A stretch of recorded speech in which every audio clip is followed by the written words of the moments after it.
ഇന്ന് കർക്കിടക വാവ് പിതൃക്കളുടെ ആത്മാക്കൾക്ക് മോക്ഷം ലഭിക്കാനായി തിലോദക കർമ്മം അർപ്പിച്ച് ശ്രാദ്ധമൂട്ടിയത് ആയിരങ്ങളാണ്. കേരളത്തിലെ പ്രധാന ക്ഷേത്രങ്ങളിൽ പുലർച്ചെ മുതൽ വാവു ബലിതർപ്പണ ചടങ്ങുകൾ ആരംഭിച്ചു. പക്ഷേ ഗുരുവാരേ അമാവാസ്യ പുണ്യതിഥോ പുനർവസു നക്ഷത്രയുക്തായാം ഹർഷണയോഗേ.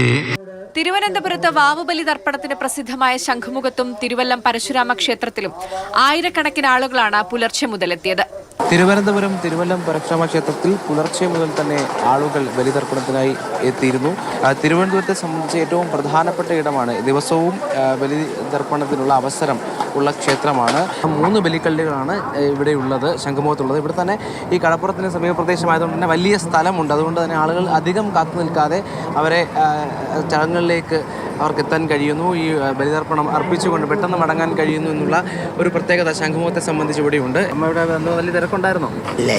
ഇല്ല. അപ്പോൾ എന്തായാലും പൂർത്തിയാക്കി മടങ്ങുകയാണ്. മരിച്ച പിതൃക്കൾക്ക് ബലിയിടുക എന്നുള്ളതിന് അവർക്കും മോക്ഷം കിട്ടും, നമ്മുടെ കുടുംബത്തിനും മോക്ഷം കിട്ടുന്ന രീതിയിലുള്ളതാണ്. ആലുവ മണപ്പുറത്ത് ഇത്തവണയും വലിയ തിരക്കാണ് ബലിതർപ്പണത്തിന് അനുഭവപ്പെട്ടത്.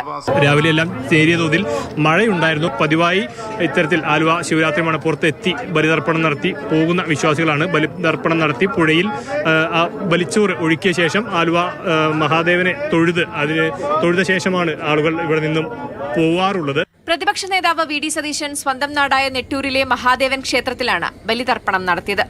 ദക്ഷിണകാശിയായ പെരുമ്പാവൂർ ചേലാമറ്റം ശ്രീകൃഷ്ണസ്വാമി ക്ഷേത്രത്തിലും കർക്കിടക വാവുബലി തർപ്പണത്തിന് നിരവധി ഭക്തരെത്തി. ദക്ഷിണകാശി എന്നറിയപ്പെടുന്ന പെരുമ്പാവൂരിലെ ചേലാമറ്റം ക്ഷേത്രത്തിൽ വാവുബലി തർപ്പണത്തിന് പതിനായിരങ്ങളാണ് എത്തിച്ചേർന്നിട്ടുള്ളത്. പിതൃക്കളുടെ മോക്ഷം തേടിയാണ് ഇവിടെ എത്തുന്ന ഓരോ ഭക്തരും ബലി അർപ്പിച്ച് മടങ്ങുന്നത്. ഇത് പെരിയാറിനോട് ചേർന്ന് സ്ഥിതി ചെയ്യുന്ന ഒരു അമ്പലം കൂടിയാണ്. ഈ ക്ഷേത്രത്തിൻ്റെ ഏറ്റവും പ്രധാനപ്പെട്ട പ്രത്യേകതകളിലൊന്ന് ഈ നദിയോട് ചേർന്ന് തന്നെ ഈ ക്ഷേത്രം സ്ഥിതി ചെയ്യുന്നു എന്നതാണ്.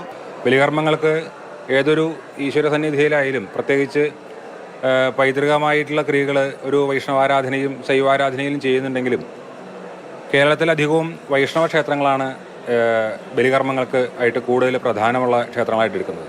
ത്രിമൂർത്തി സംഗമസ്ഥാനമായ മലപ്പുറം തിരുനാവായയിൽ പുലർച്ചെ 2:30 മുതൽ ബലിതർപ്പണ ചടങ്ങുകൾ ആരംഭിച്ചു. 16 പേരുടെ കാർമ്മികത്വത്തിലാണ് ചടങ്ങുകൾ നടന്നത്. ത്രിമൂർത്തി സംഗമസ്ഥാനമായ തിരുനാവായ നാവാമുകുന്ദ ക്ഷേത്രത്തിലും ഒട്ടനവധി വിശ്വാസികളാണ് ബലിതർപ്പണത്തിനായി എത്തുന്നത്. പിതൃമോക്ഷം തേടി അത്തരത്തിൽ കർക്കിടക മാസത്തിലെ പ്രധാന ചടങ്ങാണ് ഇത്തരത്തിൽ വാവുബലി തർപ്പണം. അതിന് പ്രസിദ്ധവുമാണ് തിരുനാവായ നാവാമുകുന്ദ ക്ഷേത്രം. രാവിലെ എത്തിയോ? വലിയ തിരക്ക് അനുഭവപ്പെടുന്നുണ്ടല്ലോ? വയനാട് തിരുനെല്ലി മഹാവിഷ്ണു ക്ഷേത്രത്തിൽ പാപനാശിനി കരയിൽ ആയിരങ്ങൾ ബലിതർപ്പണം നടത്തി.